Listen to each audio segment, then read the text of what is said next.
I am here to kill you. But first, let me tell you about my entire life story of how I was a super sexy assassin. It all began 37 years ago. You know what? Never mind. Let's just fuck. Okay.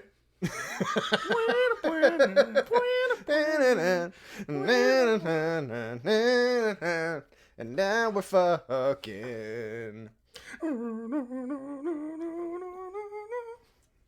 I'm never gonna fuck again. Hey guys. These two dicks have got no That's what that rhythm. song's really about. I don't know if you know. It's about how much George Michael wants to sleep with you. Oh, hell yeah. I mean, can you blame him? This is the Indie Film Review. Hello, everyone. It's so nice to see you here. Hello, hello, hello. Yeah. Put your two dancing dicks away. We're here to talk about independent films. That's what we do here. And this film is certainly no exception. This is what an interesting film we found today. Yes, Dan. we have been emailed by Rod Maceda, who is a Filipino director. He emailed us his film Na Unhan, or Innocent Traitor. It's subtitled in English. And it's really cool because it taught me a little bit about the Philippines that I didn't know. So apparently there are 3 different squadrons. I don't want to call them squadrons. 3 different areas. 3 different Welcome areas. To Squadron A! 3 different areas of the Philippines. And the main language of the main place of the Philippines is Tagalog. And I know that because I've taught Filipino students. And I get to know some of the language. But this is not Tagalog. And I couldn't figure out what this was. And apparently it's from the Visayan sector, like the Cebuano sector, because it's Spain's influence of this colonial Spain era, and so the Cebuano Visayan is the language they are speaking, and most of it is kind of Philip-English. We'll say that. Yeah, it's a mix of the two, and this movie claims to be the first Bomba film from that region. I will. And I'm like, what is a Bomba film? I will agree to whatever that is. I also agree to whatever that is. And I looked at what a Bomba film is, and it's basically just like a softcore sexy film. Oh. Like pink films in Japan, but they were totally pornographic. Yes, because for a long time, it was illegal to even have those types of films in the Philippines, in this area specifically too, and I don't know if they're still illegal. To be, there's definitely still controversy around having a film like this. To be completely transparent with the audience, it's very conservative for being softcore. We'll say that. Anything that is pornographic at all, or just has explicit sex scenes, they're either filmed in stills. Or it's just heavily implied that that's what's going on, and it's not very explicit at all. Well, like you could probably play this on television in America. Yes, but here's the deal. So this isn't it says this is the full film. This isn't the full film. Really? The real film does have sex scenes, like 100% sex scenes. We did watch this on YouTube. Yes, and there's many links that he sends of like, hey, if you want to see the real film, the full movie, even though he sent us and said this was the full movie, you have to go to, I think it's Cine 800, and I guess you like message this thing, and then he sends you the real movie. So it's like, it's that underground. That's how underground it is. Well, I'm going to be honest, I don't necessarily want to see the whole film if that's the case. I don't either. I'm glad he sent us this version. Because I mean, so Rod is the main he's the main force behind this movie, right? Yes, he's probably director, writer, and I believe he stars in it as well. Yeah. So if he were to send us the full film, we would have to see him fuck every single woman in this film, because I think he's the only male. Yes, he is. In the movie. He plays 2 males, actually. Yeah, he plays multiple characters. So it's like, I don't know if that's for me. So I'm kind of happy we didn't have to see that. I will say though, there's like a charisma about Rod though. There's something about him. We're gonna review Na Hunan now, or Na Unhan now. Innocent Traitor. Innocent This is a film. Traitor. It's about a woman. Well, okay. It's weird because you don't think it's about the woman at first. You think it's about the guy. Mm-hmm. So just go into this film knowing it's about the woman. I think that'll help the enjoyment of the film a little bit more. You won't get lost like I did. Anyway, this woman, she has a traumatic past, and she's taken in by this group of Visayan assassins, and they are led by this woman named Miss V. Mm-hmm. So Miss V reports to this woman whose name begins with a G. I forgot what her name is at the time. Mm-hmm. Anyway, Miss V, or this woman who wants this man named Alfie Sandalvo, or no, Alfie Reyes. Yeah, she wants Alfie Reyes to be hit by this assassin. So this woman named Rianne, she goes... Wait, hit with sex? Like hit no, with like a lot hit of sex? as in like she wants him dead. Oh. So this woman, Rianne, okay. she goes to hit him, and yeah. she recognizes him and decides not to hit him. But she hits him, but like not in the way, in the way that you wanted. But the reasons for her hitting him are very fucked up and strange. Ooh, so we will get into that whenever we talk about spoilers. What a film. Yeah. So just a little bit more about these types of films. So in the Philippines, they had these Bomba films, right? And they were a way to kind of normalize sex and talk about different things that happen that involve sex with people, because a lot of the stuff they would just kind of ignore, like getting pregnant or dealing with relationships with other people, or, you know, like a lot of like really serious things that they're able to tackle through film. And it was almost like there's an educational factor to it, and then also like, oh, this is sexy, I'm into this. It was almost like, let's actually make real films for real people. That's what they were trying to do. So you could have long stretches of, you know, just like a really normal drama, and then interspersed between that, people would just have sex, and you would see that, and you're like, whoa, okay, cool. And like that was kind of what a Bomba film is. So I think that's what this is trying to emulate. My name is Dan Dannerson. And if you would like to be a mayor of Hollywood, I'll make real films for real people. Thank you. But what I'll say is this is more of a porn to me. I don't know if it's because a lot of this movie, because whenever it cuts, you know, it's like you'll get like a half second of them going, ah, and then it just cuts away to the next scene. There's a ton of fucking in this movie. So see, I didn't know that, so I just thought it was just, you know, an now, innocent, keep in like, mind, cutaway kind of thing. Yeah, keep in mind that a lot of this information I got was from like Wikipedia. So I mean, who knows how accurate any of the shit I'm saying is. But anyways, Dan, yes, question Jared. for you. Yes, the overall cinematography of this film. I'm surprised that I liked it. I'm surprised I liked it. Most of this is very handheld, so it has that shaky cam aesthetic, but it really fits. It really fits with the overall tone of the film, I think. So here's my question to you: how did you like the? Well, I guess it kind of goes into the cinematography as well, but the moments where he's on the phone, like making a FaceTime call. I don't know. I didn't really like it. It kind of took me out of the movie, but there's something about Rod. Yeah. He has a charisma. Yeah. That kind of draws me into every scene. Which is weird. At first I thought it was like, oh, maybe it's just like I'm enjoying the writing, or I'm enjoying, you know, this silly story or whatever. And I'm like, I think it's Rod. I think it's Rod too, and it's so strange because he doesn't really have that much dialogue whenever he's like seducing women.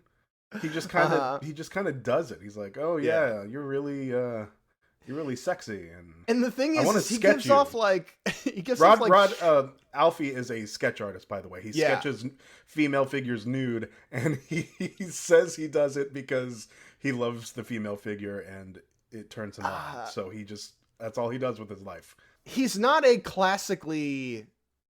supermodel looking guy, right? He's like a normal kind of average guy like you or me. And for him to have this like on-screen presence is pretty cool. I think it's something called confidence. I yeah, and something that you don't have. Yeah, I don't. I've read about it, you know, in magazines and stuff. Legend has it.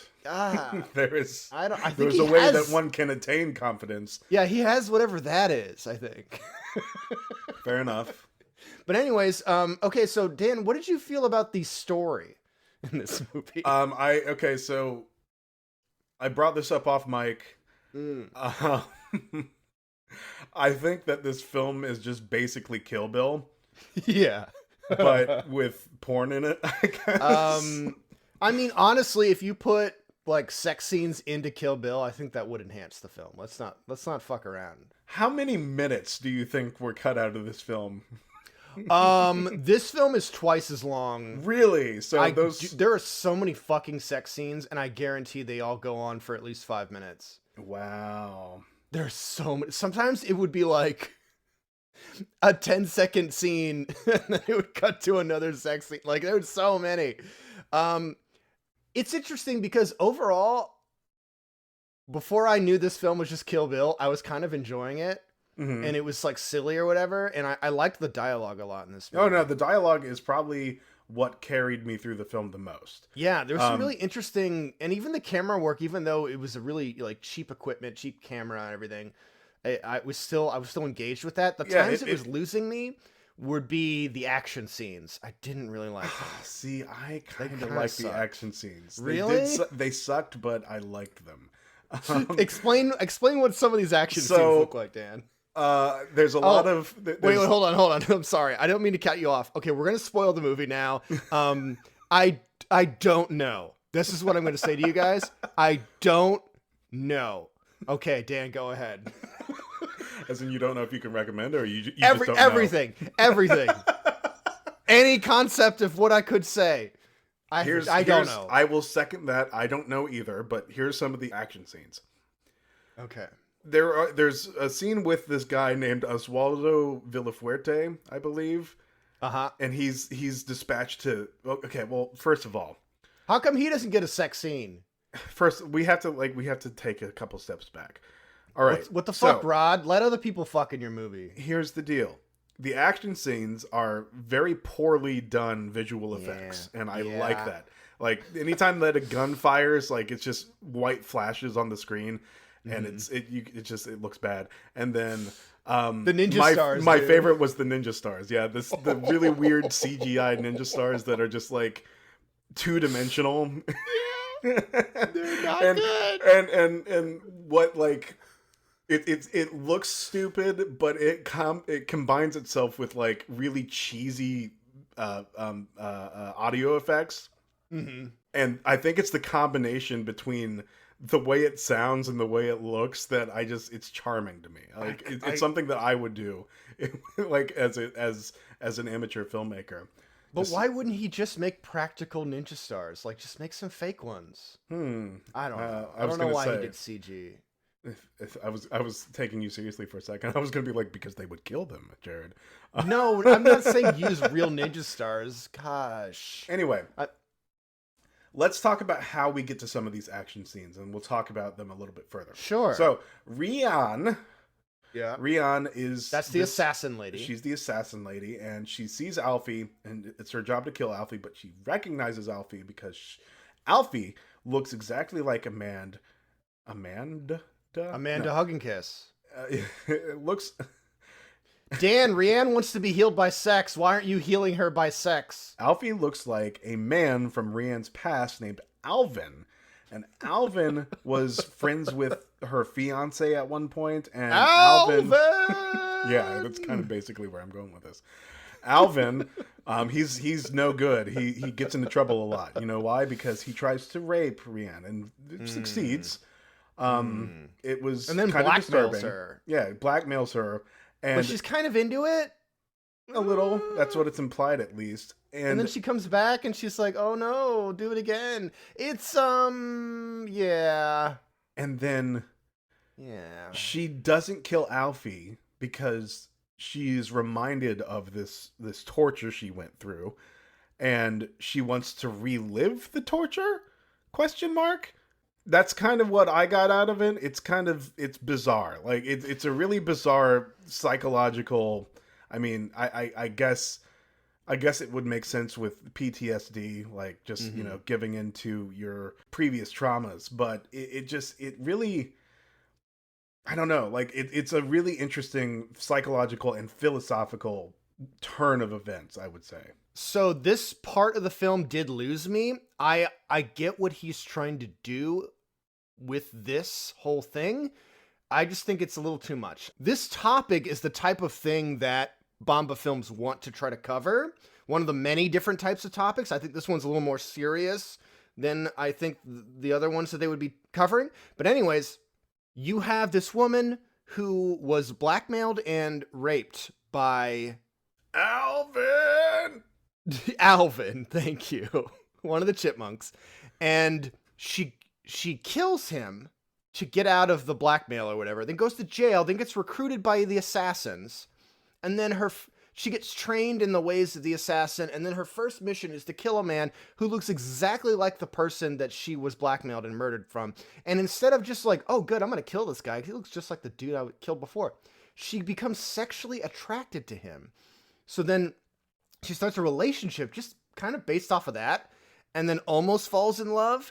But there's this monologue at the end where Alfie is like, I find it very interesting that you're able to overcome, because she tells him, like, you look like the guy that I killed and that blackmailed me and raped me, all this other stuff. And he's like, I commend you for kind of moving past that, because he's basically trying to say, like, even though you were raped, you should still be able to enjoy sex with people you care about. And don't let that experience take that away from you. And I'm like, oh, that's a really interesting idea. Just not when you're saying that about the person who looks exactly like the guy who had raped you. Like, that's the part where it's like, that's a little much. Now, if she met a completely different guy and then fell in love with him, or not even fall in love, because this movie's like, we don't really even care about love. We just think sex is great. You should have sex. It's a beautiful thing, and when done right and two consenting people, it's awesome. I like a lot of the messages in this movie.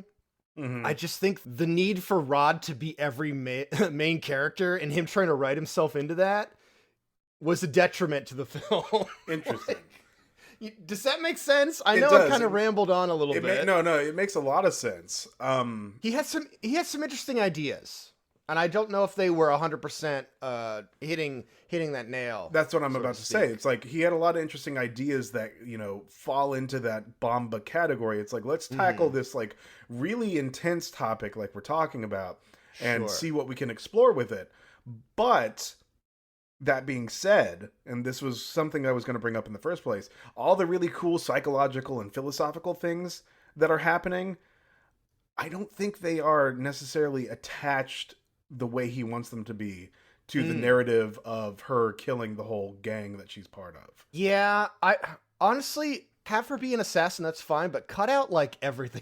Cut out all of like her training and all these other characters, and I don't know, like I don't need any of the Kill Bill stuff. The most interesting things is when it was Alfie and her talking back and forth. Yeah, it reminded me of a Wong Kar-wai film. And Wong Kar-wai, he's like known for these like really stylistic romantic dramas that just unfold over the course of a couple meeting each other, and they're typically like chance romances, like people just meet each other for the first time, and then the relationship sparks from there. And I think that was a pretty good start, but it deviates and goes down the path of an action movie, I guess is the best way to describe it. Do you think this movie could have been helped with more conflict in the way of like internal conflict? Yeah, just like less action and more. Well, I actually like the drama more, is what I'm trying to say. Here's the question. What is the purpose of the action? Like, let's break down why she's doing what she's doing. Why is she going back and destroying the whole clan that brought her up? Why did she do, like, what is her reasoning behind that? I don't know. Do you know the answer? Is there an answer? I don't remember. I don't even know, because she's doing it so she can basically do whatever she wants sexually, because she's found like, I want to be healed with sex. Literally, that's one of the lines. by Alfie, and I don't want anyone to get in my way. Basically, she's fighting against sexual repression. This is not even a joke. I think that's what's going on. Interesting. Because they're like, you can't do this. You have to go and kill people. So the regimented, the regimented discipline of the clan of assassins is representative of this repressed sexual desire. Yeah, and like the government making laws and saying like, hey, you can't look at this stuff. You can't see this stuff. You have to see our propaganda. You have to see what we want you to see. And they're like, no, that's not realistic. That's not what life is. In life, people be fucking, Dan. In life, that's what we be doing. I know. So I want to be doing that. And I think in this film, it's like, I want to show that because it's a real thing that happens in real life. And I commend it for that. And I think it's very interesting, but let's not have rape in your movie. That's all I'm trying to say. Well, I mean, I don't know. Like, you could have gotten that point across without that part. Because even for a sexy film, it's like, do you want to see that in your... I don't know. I don't want to be seeing that in my sexy film. I don't know. Like, I don't... It's such a weird tightrope to be walking here. Like, I don't want to say that I want to see rape in a film, but I also don't want to censor artists and if that's what they want to tell their story about. You know what I mean? Yeah. So, like, there's a time and a place for everything. And if it's handled well, then it could be, artistic in a sense. But does that make me not woke? Oh, well, the classic scenario would be like Irreversible, right? I mean, that film is not what it is without the worst rape scene I've ever seen in a film. But I would still classify that movie as really good. I mean, probably his best film. I forget the name of the director. Gaspar Noé. Yeah, Gaspar. Yeah, because a lot of his other films I don't like, but that film I thought was fantastic. But what a fucking hard film to watch. Yeah. So, Jared, I have a request for you. Sure. Let's both pick our favorite scene of the film, and let's talk about them. Okay. Who's going first? I liked when she was hiding under the bed. Really? I thought that was a really cool scene. It was a really good scene. And so we had the assassin lady. She's hiding under the bed. She's going to kill Alfie. This is their first face-to-face talking meeting because she was spying on him before where she was like taking pictures of him. And he's like dicking around. He's taking a shower, whatever. And then she sneaks out from under the bed and she has a samurai sword this whole time. Mm-hmm. Which is by the way. Great. and he's like, oh, hey. And then they see each other, right? And he's like, how did you get in here? He's like, oh, is this some kind of like cool, sexy game? He's like, I'm into this. So he's immediately trying to flirt with her. And she's trying to explain like, no, I'm going to kill you. This is serious. And she pulls out a gun. And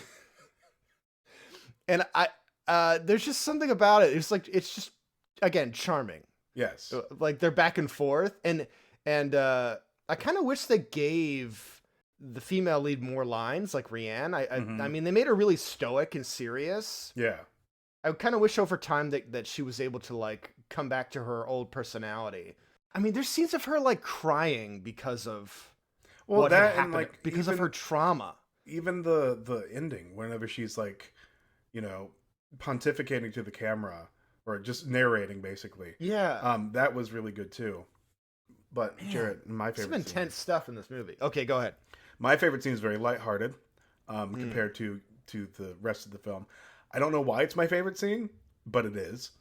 It's whenever she bests her master, like the student versus master fight. Yeah. So basically, she gets a ninja star thrown at her, and she dodges it, and she throws a ninja star back, and then V catches it. And she's like, what? With all your training, you really think you can best me? And then she's like, actually, yeah. And she pulls out this little remote control and she hits a button and then gas flies out of this ninja star and chokes the woman to death. And she's on the ground, like, just dying painfully on the floor. But it's so, like, funny looking. But what's fucked up is then she runs up, she's like, oh no, I didn't mean to kill you. And I'm like, yeah, you did.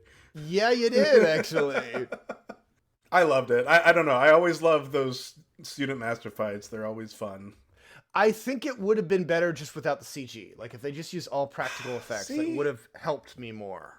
Yeah, but Jared, CG is cheaper, especially in this case.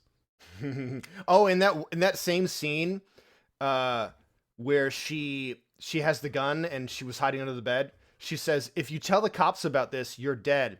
And then she shoots him. And I'm like, wait a minute. Is he dead now? And I guess it put him to sleep. But when I first saw it, I was like, what is happening? But yeah, this movie has some bad lighting. It's very cheap looking. But what helps a lot is where they put the camera. Mm-hmm. And I think some of the dialogue's really interesting, the back and forth. I think it would have helped more with not just having Rod have sex with every single woman. I think that's a little much. No, like make it a straight up like homage to Wong Kar-wai and just like make her an assassin. She's hired to kill this dude, and then they hit it off from there and just explore the nuances of that feeling of, you know, having to break free of your repressed sexual desire for this man who looks exactly like this guy who traumatized you. Like, that is an amazing concept. Idea. Yeah, it's a crazy concept. Like, it's there's so much to unpack there. And I think taking it more seriously actually absolutely would have helped the film, and less about the Kill Bill stuff, I guess. I mean, as always, I'm glad I watched it. Yeah. It is a wild ride, that's for sure. Yes. All right, Dan, why don't you give us You some can find us there. on Twitter at IndieFilmPod. You can find us on Instagram at IndieFilmReviewPod. You can email us at theindiefilmreview@gmail.com. You can subscribe to our Patreon. We have one of those. $1, $2, $1, $3, and $5. And that $5 one, that's for filmmakers, because we have a big old list of films submitted by filmmakers. And if you are a filmmaker that submits to us, that waiting list is about 6 months. So that $5 tier gets you bumped up to a shorter list, and then you can meet your press embargo. It's funny because every time I think like, oh, we haven't been getting a lot of requests lately, and then it's just bombarded. We get fucking bombarded by requests, and I'm like, God damn it, there's so many. Anytime that we don't get a lot of requests, I'm not too worried, because we still have a lot to go through. We keep hacking away at the list, and the list just stays the same length. So, anywho, if you like this show and you want to support the show, really, just tell other people about it. That's the biggest thing. Like, if word of mouth is so helpful to us, just let other people know that you think, like, they like movies or independent films or whatever. Let them know. That really helps us. So yeah, necropodicon.com. You guys all know that by now. You guys all know what it is. Go look it up. necropodicon.com. Go look it up. Necropodicon.com. I know, right? Dan, you have the final word. Bomba.